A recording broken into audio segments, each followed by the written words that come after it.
બહુ જ સુંદર વાત કહી છે. નસીબમાં જે હશે ને એ સાંભે ચાલીને આવશે, અને જે નથી એ આવેલું પણ પાછું જતું રહેશે. જિંદગીને આટલી બધી સિરિયસ લેવાની જરૂર નથી. અહીંથી બચીને પાછું કોઈ નથી જવાનું. એક સત્ય એ પણ છે કે જિંદગી આટલી ખૂબસૂરત હોતે તો આપણે દુનિયામાં રડતા રડતા ન આવ્યા હોત. અને એક મીઠું સત્ય એ પણ છે કે જતાં જતાં આપણે લોકોને રડાવીને ન જતા.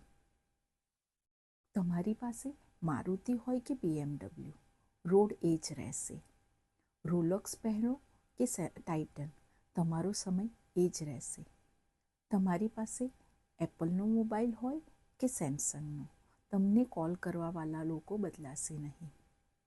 તમે ઇકોનોમિક ક્લાસમાં સફર કરો કે બિઝનેસ ક્લાસમાં, સમય એટલો જ લાગશે. કમાઈ ઓછી કે વધારે હોઈ શકે, પરંતુ રોટલીની સાઈઝ દરેક ઘરમાં લગભગ સરખી જ હોય છે.